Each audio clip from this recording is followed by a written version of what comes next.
Looking at shonen arcs very broadly, there's a very clear and natural trend that as series have gotten much shorter overall, their individual arcs have also shrunk in size considerably. There's many reasons for this, the main one being that the industry and publication model heavily encourage successful series like Naruto, One Piece and Bleach to keep going for as long as possible. Coupled with the weekly anime adaptations that would run for years without any breaks, these factors promoted the prolonging of those series. Outside of One Piece, which started publication around the same time as those other two and has managed to outlive them and many others by more than a decade, it's very unlikely for modern series to run longer than 300 to 400 chapters. And it's even more unlikely for 200 chapter arcs like the 4th Great Ninja War or the Arrancar arc to ever come out again. Most series that come out these days start and end within that time frame. Jujutsu Kaisen is no exception, finishing at 271 chapters, with its final arc, the Shinjuku Showdown arc, lasting just under 50 chapters, a mere nothing compared to the Big Three's major arcs. I feel like it's important to put this length difference into perspective. Besides simply being shorter, new gen series also tend to condense a lot more story into much fewer chapters.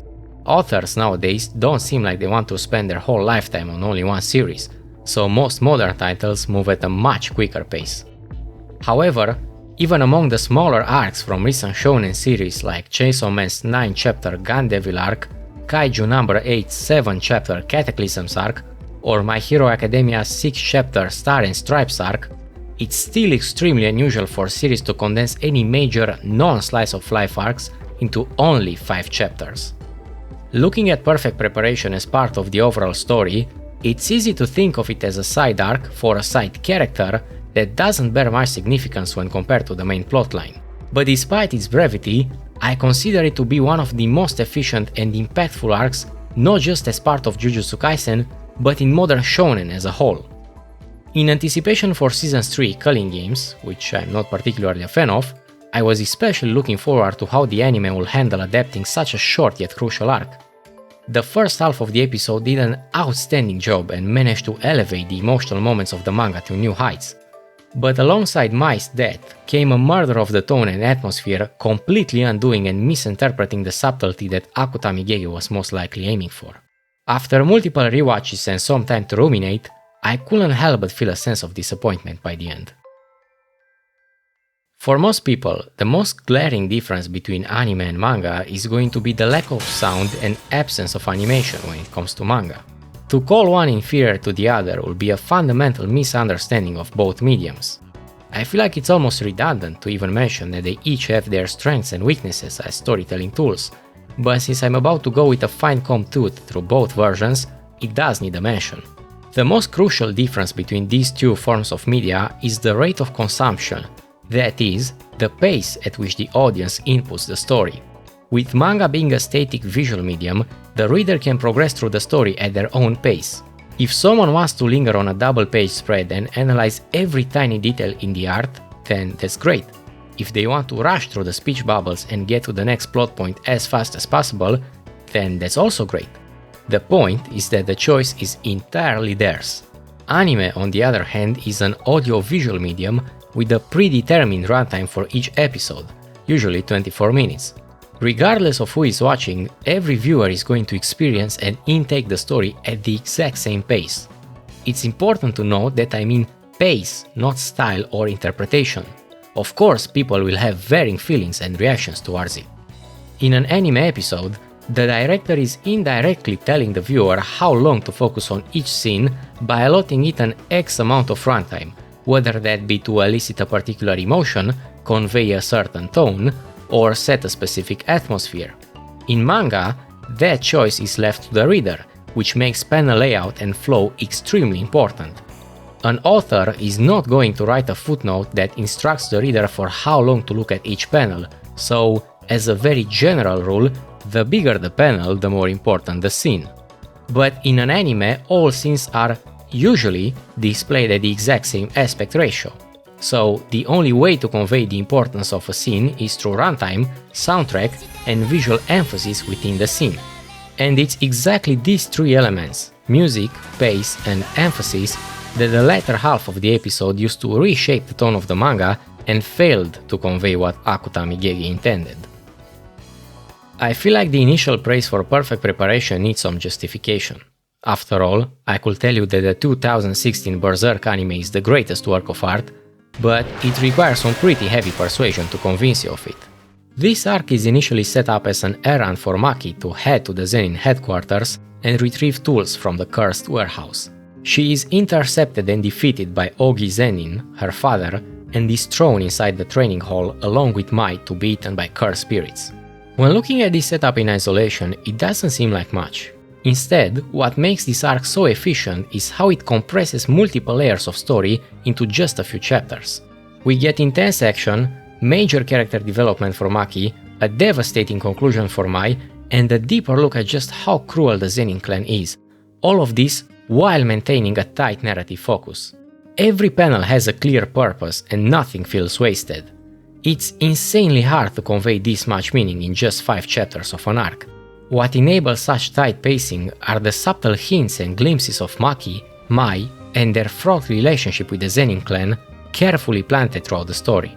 These moments give the arc emotional weight and context, without needing extra exposition mid-battle or relying on overly long emotional flashbacks that shonen series often fall back on.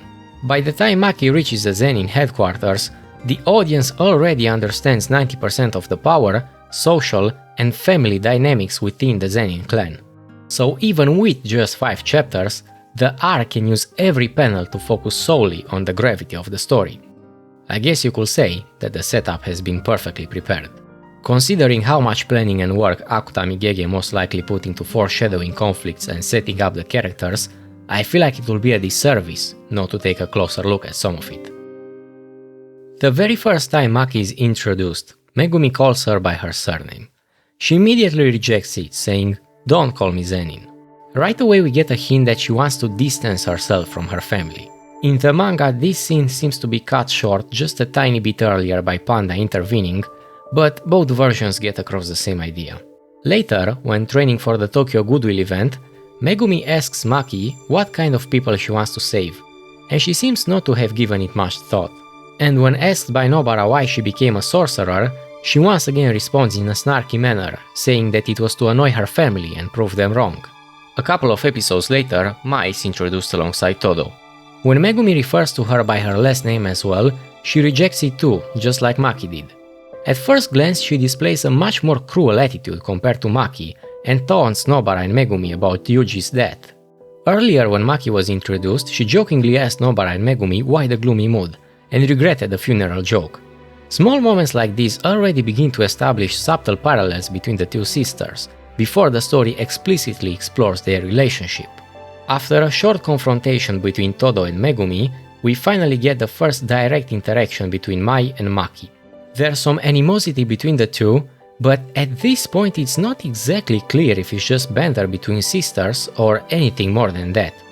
However, it is worth noting how they both point out the lack of cursed energy that they have in common.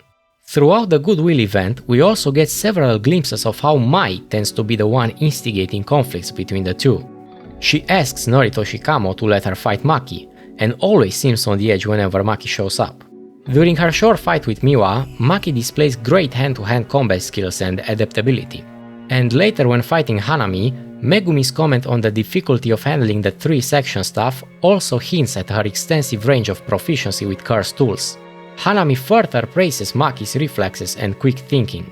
Mai, on the other hand, relies almost exclusively on her gun and her construction ability, which, due to her inborn limitation, constricts her to 1 bullet per day, and even then with some strain on the body. She prefers to fight at mid to long range, usually providing suppression fire when it comes to teamfights. Our first look into the Zenin clan comes from Momo, who gives Nobara a short lecture on the internal reality of it. Simply put, if you're not born with a hereditary technique, you're treated as trash, and that goes double for the women in the clan, who are not considered equal to the men. Leaving the clan comes with its own set of issues. Maki is intentionally held back as a grade 4 sorcerer by the influence of the Zenin clan. Unfortunately, it seems like there are only 2 options: stay and be treated like trash, or leave and continue being harassed by them from the outside. We finally get a direct confrontation between the two sisters, and Maki easily overwhelms Mai. She acknowledges that Maki has a talent that goes beyond cursed energy, and admits that she has always envied her boldness and light-hearted attitude. She recognizes that she never wanted to be a sorcerer, and would have accepted a life of mistreatment within the Zenin clan if Maki had stayed. During this episode we also get some foreshadowing for Maki's eventual return to the Zenin clan, but more importantly, for the eventual fate that Mai will suffer.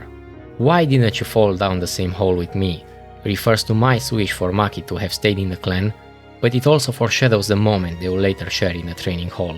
Maki rejected her condition and chose a different path, and that decision will eventually lead to her sister's death. During the Shibuya incident, we also get a few more glimpses into Maki's relationship with her family. She feels ashamed when saved by Naobito during their fight with Dagon, and gets frustrated at his arrogant and laid-back attitude. Later, when Toji makes his appearance in Dagon's domain, we get a brief interaction between him and Maki. This moment is going to be important for her later on. By this point, a sense of inferiority has already started developing throughout her recent fights. When she doesn't sense any cursed energy coming from Toji, that feeling intensifies even more. Maki has always been aware of the fact that she has to compensate for her lack of cursed energy through skill and intellect, and usually prides herself with her combat ability. But seeing someone even more limited in cursed energy than her overpower everyone around him further develops that feeling. Toji is physically stronger than Maki. He wields cursed tools better, he is faster and more resistant to physical blows. This moment acts almost like a wake-up call for Maki, that there's always bigger fish out there. Her role in the Shibuya arc culminates in an anticlimactic defeat, suffering heavy injuries and permanent burn scars from Jogo. Before the perfect preparation arc truly begins, a few preliminaries are established. Now that the previous head of the clan, Naobito, was severely injured during his fight with Jogo and is now on his deathbed, the next head of the clan must be chosen. We also get a first look at Naoya Zenin, Maki's cousin, who is going to play an important role in this arc.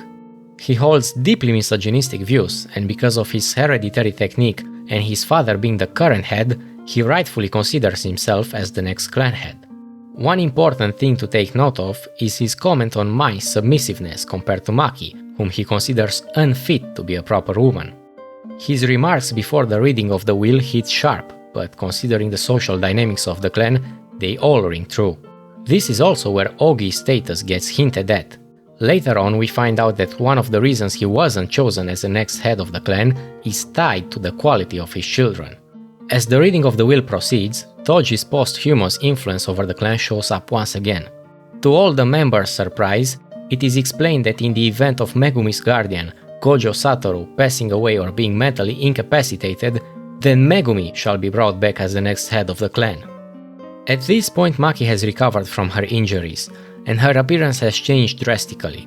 She's covered in burn scars, her hair is shorter, and she wears her coat draped over her shoulders. Once the group's consultation with Tengen ends, Maki is tasked with retrieving cursed tools from the Zenin house to aid in the culling games. It's a seemingly simple errand that sets the stage for the long overdue arc I've been eager to start analyzing. I am going to preface this by taking a brief look at the length of each version. I mentioned earlier that this arc is only 5 chapters long, but it's more accurate to say 4.5 chapters, considering the final one is only 9 pages. Counting the double page spreads as 1 page, the entire arc comes out at roughly 80 pages.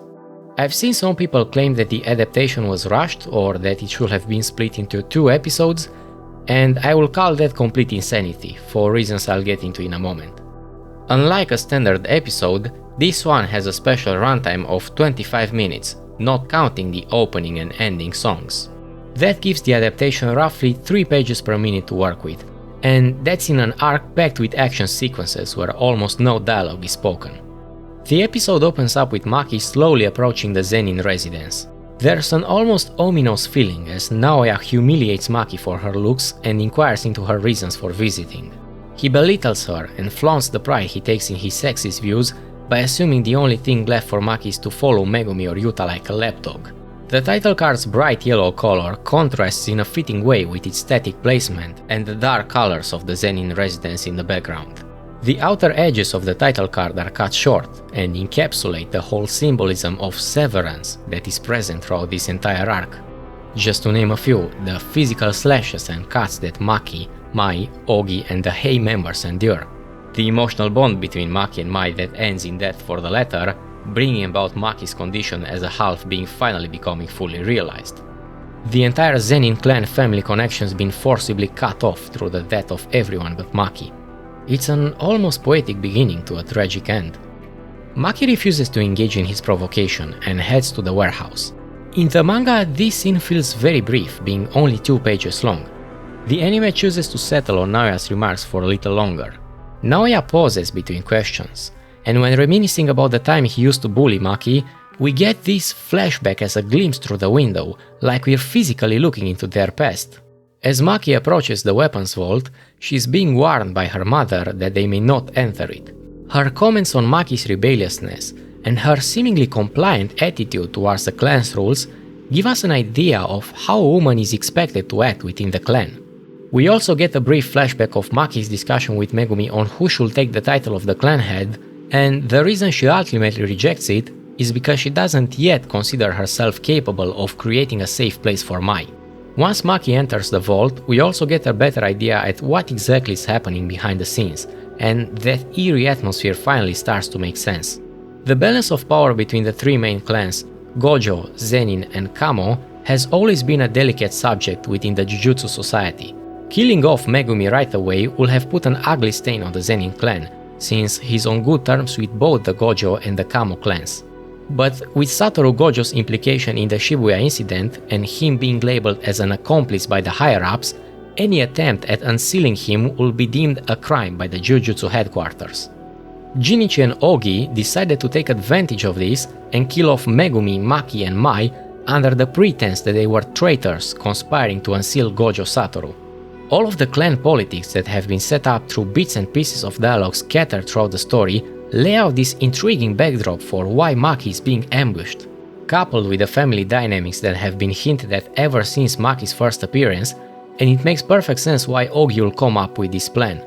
To Jinichi, Ogi's idea and sacrifice seem like a way to strengthen Jujutsu HQ's trust in a Zenin clan, but to Ogi, that serves as a good excuse to finally let out his frustration and take revenge on his children, while also elevating his status in the clan as the person who sacrificed his children for a greater cause. To us, the audience, very little has happened so far in the arc itself.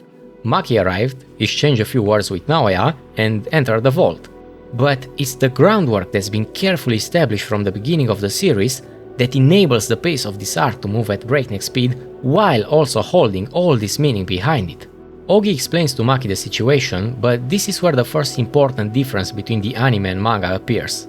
In the manga, the narrator explains that the reason Mai was spared was to be used as a bargaining chip in case of an emergency and to combat Maki's cursed tools. The anime skips this explanation, and while it does make the pacing more condensed, for someone who's only experiencing this arc through the anime, there's certainly going to be a question mark that pops up. Why bother sparing Mai and not killing her right away, considering how much Ogi hates his children? It's clear that Ogi takes satisfaction in seeing his children suffer, so wouldn't that infuriate Maki even more? It's not a major issue, but I do feel like it was worth pointing out. Maki's internal dialogue on her battle strategy is also skipped over, but that doesn't really bear any effect on the story. The fight scene is adapted perfectly and further enhanced as each cut to pitch black manages to accentuate the decisiveness required in this battle. All it takes is a few slashes to decide the outcome, and Maki is quickly defeated by Ogi's curse technique. So far, the adaptation has done a great job at conveying all the meaning and emotion of the manga, and in most cases I will say it improved on it. Before I sing more praises to how incredibly well the next chapter is adapted, I should mention that we are also moving at a pretty even pace, with the first chapter being adapted into 5.5 minutes of runtime, leaving us with a little over 19 minutes for the next 4 chapters. As Ogi drags the 2 sisters towards the training hall, he once again agonizes over the poor quality of his children. Considering Naobito's technique did not have enough history behind it to be a decisive criterion, if either sister had inherited at least a serviceable amount of cursed energy, then Ogi could have become clan head. This is a good time to finally address the title of this episode, because it's going to be relevant for the rest of this chapter. In English, it has been translated more or less accurately as Perfect Preparation. The Japanese title of this episode is Ashi o Fukumu. It's a slightly contracted version of Ashi of Kumokari, a saying which comes from an old Chinese collection of essays called Huainanzi. It means the wild goose holds a reed in its mouth. In folklore, geese were said to carry a reed while migrating over the sea, so that if they became exhausted, they could drop the reed on the water surface and rest on it. Of course, this is not real animal behavior, not like it will even be physically possible. It represents a metaphor for preparing a safeguard before undertaking a difficult journey. If we get pedantic for a moment, the title should be more along the lines of careful preparation, but that doesn't sound anywhere near as cool as perfect preparation. Ogi scoffs at Maki's heavenly restriction, saying that to a sorcerer, enhanced physical strength should be nothing more than a baseline to start from. The anime once again enhances the sinister feeling of this scene. The manga conveys it through Mai and Maki's dark trails of blood that their bodies leave behind, and the sweat on their faces. In the anime, the dull colors of the scene are contrasted by the striking red blood.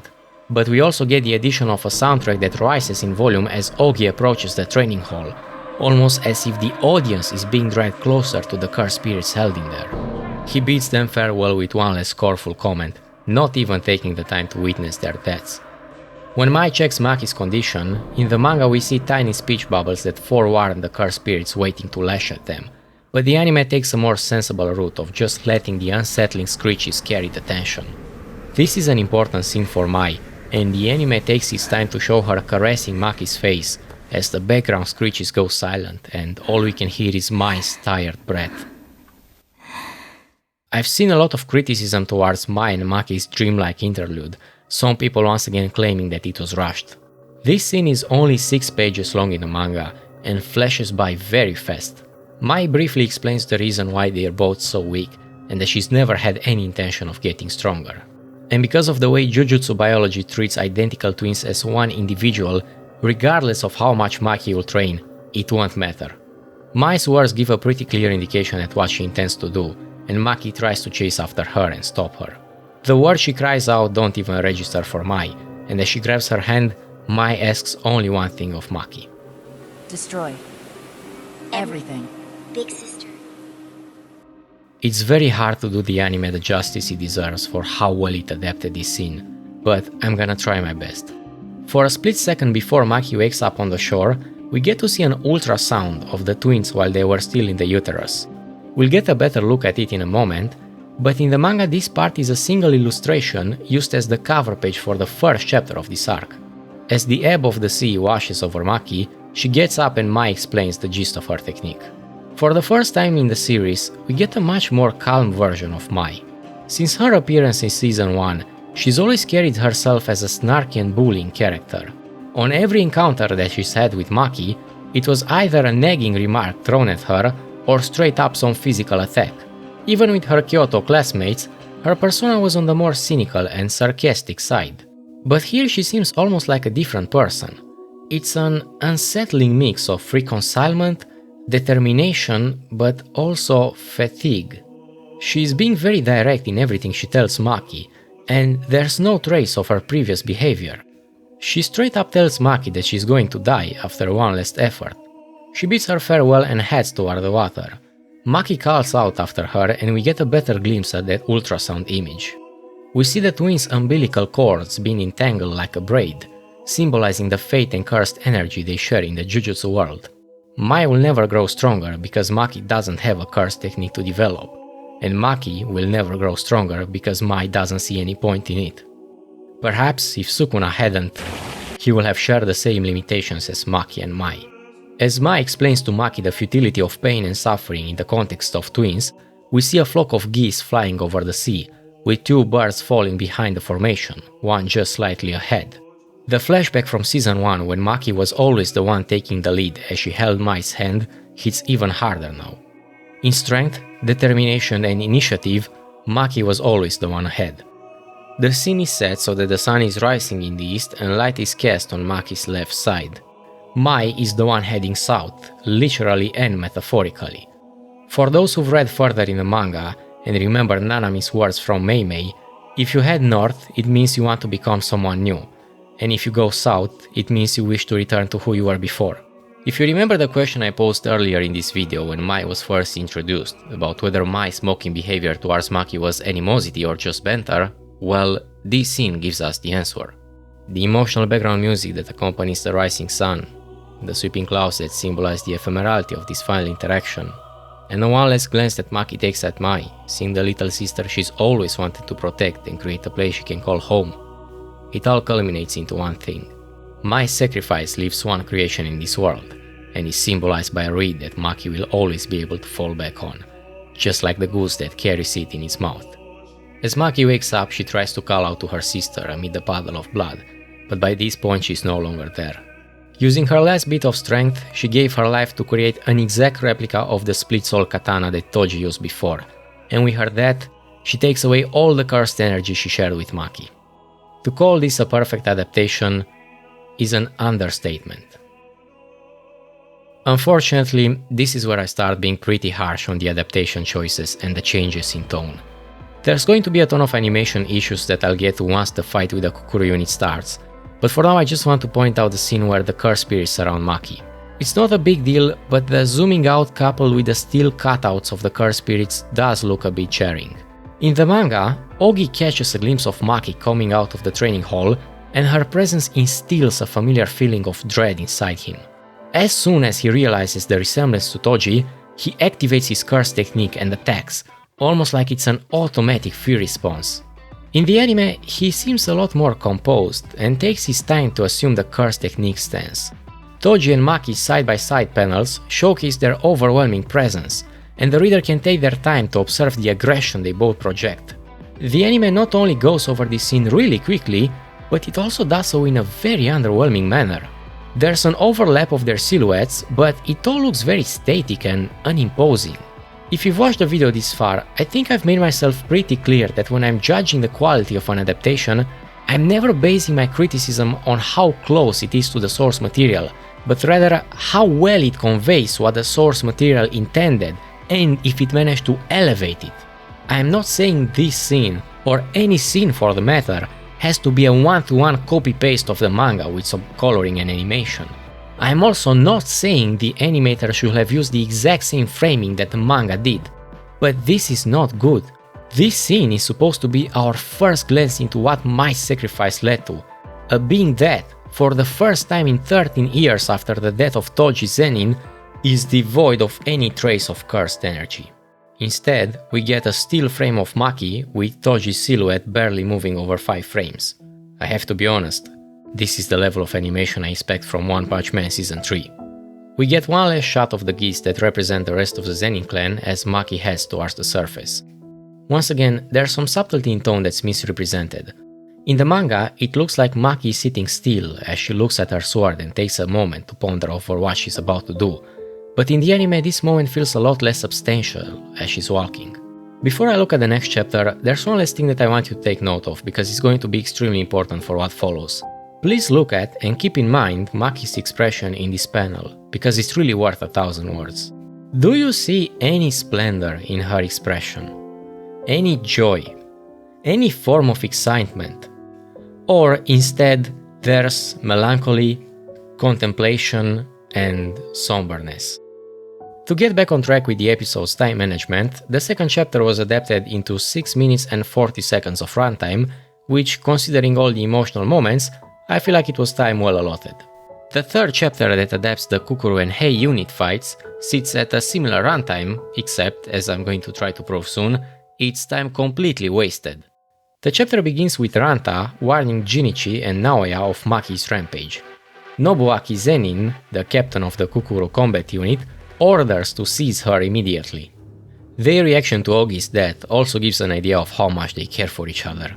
Maki heads towards the main hall, and as she's being surrounded by the unit, she remembers Mai's words from the first season that foreshadowed her death.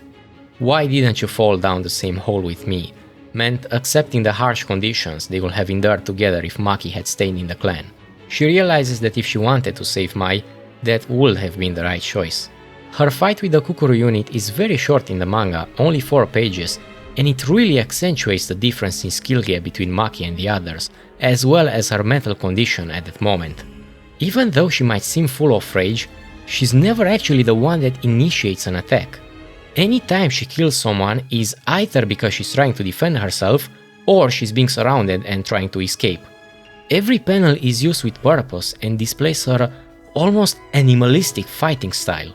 Once again, what we see in these panels might seem like pure rage at first sight, but it's more along the lines of a flow state where Maki's attacks come out of a survival instinct.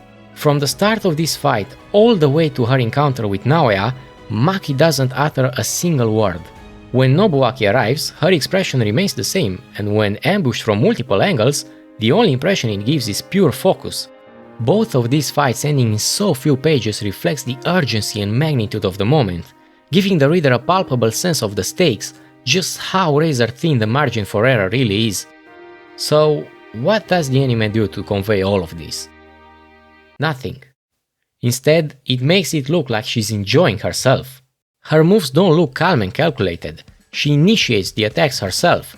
The needless sword spinning and acrobatics made this whole fight look like she's trying to score as many points in a circus tricks contest.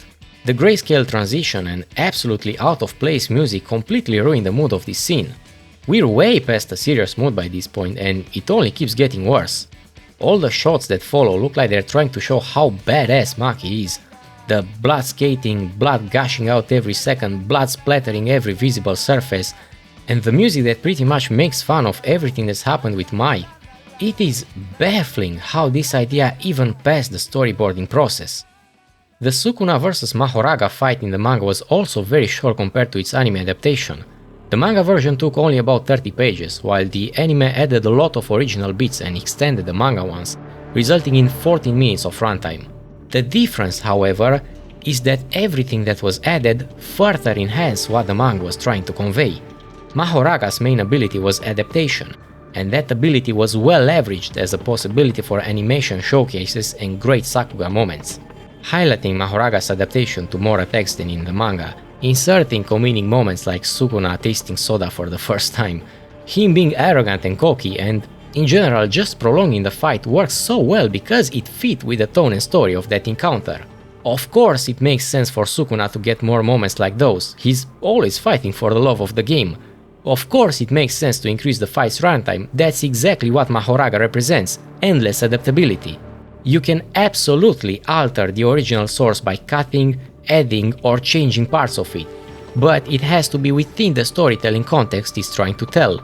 Referencing a scene from a famous movie doesn't mean anything if it's not used with some tact. Akutami Gege seems to be a lot more aware of this than Mappa. It's pretty clear that he was inspired by the Crazy 88 fight, but the manga never came across as screaming in your face, "Hey, see, it's a reference, cool, right?" I enjoy the Kill Bill movies myself, I think they're a fun watch, but if someone asked me to describe them in one word, serious might be the last adjective I'd use. Everything, and I mean every single thing that the adaptation's fight against the Kukuro unit represents, is in antithesis with the source material. Her looking like she's being a show-off, the needless gore and unfitting music, none of this should have been added. There was no need for 4 pages of zero dialogue to be adapted into 2.5 minutes of circus fight that completely miss the tone that Akutami Gege established so carefully. Even more regrettably, the circus doesn't stop here. Nobuaki arrives and her next set of opponents are the Hei. Another unfitting song starts playing as Chojuro, the old mohawk guy, activates his technique and rises 2 massive stone hands from the ground in an attempt to crush Maki. The anime inflates the size of his technique a little, and compared to the manga where Maki crushes both Nobuaki and Chojuro's windpipes at the same time, in the anime she does it one at a time. I don't find any issue in that and it can actually work just fine. The next part, however, does not. In the manga, this scene goes by very fast. As soon as Maki kills Chojuro and Nobuaki, Ranta activates his technique, which is supposed to restrain Maki and give Jinichi a window to attack. Noticing that Ranta is suffering some heavy injuries from Maki's strain on his technique, Jinichi checks Ranta's condition. Ranta tells Jinichi not to mind him and to kill Maki immediately. We also get confirmation that the Zenin clan still exists only because Toji did not decide to take revenge and annihilate everyone within the clan. Jinichi heads in for the killing blow, but on the next page we see the aftermath. Maki won. As she passes by a blinded Ranta, she keeps silent and lets him believe that Jinichi won. Her answer to Naoya's question is her first words uttered since the start of her fight with the Kukuro unit. This entire fight once again gives off a feeling of dire stakes. Any attack from any party that connects will result in almost certain death. The whole Ranta Jinichi moment is done so awkwardly in the anime that it doesn't even make sense when you look at it closely. Ranta tells Jinichi to go in for the kill. Not only is the whole sense of urgency lost as Jinichi slowly walks towards Maki like he's a runaway model, but him checking on Ranta's condition is completely omitted. He stands before Maki facing her, then the camera cuts to him turning towards Maki, and then he finally attacks her. If that was supposed to be Jinichi checking on Ranta, then it looked incredibly choppy. This is one of the many animation issues, but I leave the rest for the end. As Maki comes out victorious, the soundtrack once again manages to ruin the mood. When asked by Naoya if Maki's even got a heart, in the manga we get a clear front shot of her face. Remember earlier when I asked you to keep in mind Maki's expression at the end of her fight with Ogi in chapter 2? What does her expression look like now? Exactly, it's pretty much the same. Her killing the Kukuru and Hei units was not a fun or sad time. All the expressions she displayed throughout these two fights were just instinctual, and every action was done with a "the job has to be done" type of motion. The only feeling that remained from beginning to end was melancholy. The anime doesn't even bother to use this panel, and instead maintains a shot of her side profile with her hands still at shoulder level, which looks completely off and, dare I say, cringy. This chapter had an even longer runtime than the previous one, sitting at exactly 7 minutes, most of which, as I think I got across pretty harshly, were not necessary. Chapter 4 begins with a short flashback of Naoya's first encounter with Toji. He hears about the black sheep of the clan and is curious to see him in person. This is one case where I feel like both the anime and manga convey the same idea, but in a vastly different manner. In the manga, we see Toji from an upward angle, almost like we're looking at him from Naoya's own perspective. Toji is already a tall and imposing figure, and to a child that looks even more intimidating. The static nature of a manga allows the reader to stare at his vacant countenance, but only being able to see him from a side profile. His eyes look numb, with an expression drained of emotion. We have all the time in the world to look at his ghastly figure, and can easily sympathize with Naoya's own lack of words. In the anime, however, this scene is treated very differently, but with just as strong of an effect. As Naoya reminisces the first time he encountered Toji, he's depicted with very bright and cheerful colors. Naoya being Naobito's child and most likely growing up as a spoiled kid due to his inherited technique, he's never had to endure any of the treatment that the less fortunate members of the clan did. His remarks at the black sheep of the clan sound like he's excited to see some sort of zoo attraction. But as he finally catches a glimpse of Toji, it looks like his world is turned upside down, or in this case colorless. The anime depicts Toji as an enigmatic fleeting figure, which fits perfectly with his social standing in the Zenin clan. There's barely any time to register his features, the main thing that stands out being the lack of hope in his eyes. This is a situation where both versions take advantage of their own strengths as a medium to carry across the same idea. Even through this very brief interaction, Naoya understood that Toji was on a different level from the others. As he fights Maki, he refuses to acknowledge her ever standing shoulder to shoulder with Toji or Gojo, believing that he's the one who deserves that place. I'll nitpick the animation a little more later, but for now I just want to point out this anime original scene that looks ridiculous and out of place once again. As the fight draws to an end, there's one last piece of visual storytelling that I really want to draw some attention to. As Maki prepares for a head-on collision with Naoya's attack, she plants her legs firmly apart and opens her arms outward. It's a ceremonial stance called Shiranoigata and is used by sumo wrestlers during the ring entering ceremony. Historically, and even today, the ring itself is treated as a sacred space and women are considered ritually impure within the religious framework. Because of this, women have traditionally been prohibited from stepping onto the ring, whether as competitors, officials, or participants in ceremonies. They can only watch the matches from the audience. In the context of the story, and considering the misogyny that runs rampant within the Zenin clan, and especially Naoya, for the first time since the death of her sister, we see a trace of Maki's old playful character. She knows that Naoya will not stand seeing a woman assume a stance that only men are allowed to, so it's very likely that she does it to taunt him. By this time Maki has adapted to Naoya's projection sorcery, and as he goes in for the final blow from behind, Maki anticipates it and gives him the Luffy treatment. Naoya's projection sorcery is still limited by the laws of physics, and as the slow motion camera moves around the characters, he realizes he can't reverse his momentum, and gets a knuckle sandwich from Maki. I think this scene would have been better without showing the same hit from 5 different angles, but at least the Mortal Kombat X-ray shot of Naoya's skull shattering makes up for it. This chapter was adapted into 3 minutes and a half of runtime, just enough to add a few details to the fight, but without being overly done like the previous one. And finally, we get to the last chapter, which is only 9 pages long and is given the rest of the 2 minutes of the episode. It opens with Maki confronting her mother and asking her why she told Maki to come back before entering the warehouse. It's very likely that her mother was aware of Ogi's plan and did it subconsciously to protect Maki. Her not answering might also be a decision to feign ignorance towards Maki's question, most likely as a result of years of subservience within the Zenin clan.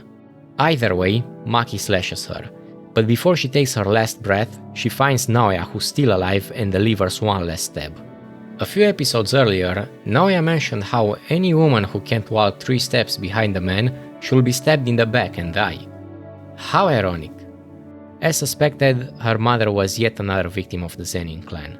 Though her treatment was very likely even worse than the rest of the women in the clan because of the quality of her and Ogi's children, in the end, partly due to motherly love and partly due to Maki's annihilation of the clan she surely resented, she is still glad she gave birth to Maki and Mai. The anime does this in a little better, with Maki searching for her mother through the Zenin residence. Her calling out her mother in such a nonchalant way, knowing she's about to end her life, manages to create a very unsettling mood. Maki and Mai were both born on January 20th, and as we hear her mother collapse after Maki slashes her, the anime adds a nice detail of some tangerines that represent the winter season, with 2 of them separate from the lot. Maki leaves the Zenin residence with her sister's corpse on her back. She encounters Momo, to whom she entrusts Mai's body. In the manga we see one last panel of Maki's face, which can be described as anything but grim. Unfortunately, this detail is missing from the anime, and we only see a backshot of Maki taking her leave. The status update of the Jujutsu Society is displayed as brief excerpts that the series has successfully used in the past as well. In the anime we get one last shot of the exact same scene from the beginning of the episode. From the outside, it almost looks like nothing happened, but to Maki, this might have been the most significant day of her life. I promised earlier that I look at some of the animation issues in this episode, but I decided to leave them for the end, since I know that some of these might be touched up in the Blu-ray version. However, since the broadcast version is what most people are going to watch, I think they're worth pointing out. I'll go over some of them in a quick fire way, but if you don't care about them, feel free to stop the video right here. In no particular order, the cursed spirits surrounding Maki being moving PNGs. Maki and Toji's moment being reduced to a still image and 5 frames of unassuming animation. The inconsistent art style throughout the Kukuru unit and Naoya fights, which no, is not an artistic choice. Both this episode and Thunderclap Part 2 have a laundry list of animators, but one stays consistent and the other doesn't. If you wanna talk artistic choices, then this will be a good example. The frequent pan and scan that's used to simulate animation, which looks very amateurish. Continuity errors. Maki can apparently teleport her swords, because in one frame she holds the dragon bone with a regular grip in her left hand and split soul katana with a reverse grip in her right. A moment later, she holds both tools with a regular grip, and the next frame, she once again teleports the split soul katana into a reverse grip. I can already see people justifying this by saying that she just moves that fast. There's a clear strike that's meant to be downward because the Kukuru member is sitting at Maki's waist level at the highest, but once again they somehow switch positions mid-strike and Maki slashes horizontally. More pen and scan and PowerPoint slides type of animation the moment the music begins. There's a lot more of those, so I won't bother going through them all, but the one that stands out the most is Chojuro's introduction. Maki's bust size and shoulder width are about as consistent as the art style. There's an over-reliance on the ice skating movement. I get it's meant to convey speed, but it gets overused to cut on animation cost. If they knew they were tight on budget, they shouldn't have wasted 2 whole minutes on flashy filler. This almost character T-pose moment that stands out like crazy. I don't even know what to call this, maybe the M-pose or Maki pose? All the windpipe crashing scenes look very amateurish once again. It resembles fan-made animation, not studio quality. There's a lot of moment-to-moment pacing issues resulted from key frames that are being skipped to cut on costs again. We already know from the Choso fight that Naoya's punches do 0 damage, and this filler scene doesn't do him any help. Lack of detail on important scenes, which once again can be brushed up as an artistic choice, but if so, it's one that stands out and not in a good way. Naoya's face getting smashed in from 5 different angles has the opposite effect from the intended one, and diminishes the sudden impact the scene could have had. To be honest, this one might be up to personal preference, so here, judge it for yourself. Well, that was something. I know it might seem like I am trashing on this episode, but considering how outstanding the first half was, I think you understand why I'm being so harsh. This is also the same studio that gave us Sukuna vs Mahoraga. I go back to that fight and rewatch it at least once a month. No matter how many times I do it, it never loses its impact. But the more times I watch the second half of this episode, the more flaws I see. It's like a form of self-harm by this point. There are some good animation moments that stand out, like Ranta's activation of his curse technique, Toji's fleeting figure, a lot of movements where Naoya uses his projection sorcery to run faster, and of course, Naoya's school getting caved in. If you watched to the end of this video, then thank you, it really means a lot. It took a lot of time to make this video. I must have gone through this arc at least a couple dozen times in both versions, but I feel like it was worth it. There's one more video I plan to make on Jujutsu Kaisen, but it will take a good while. In the meantime, feel free to watch some of my other stuff.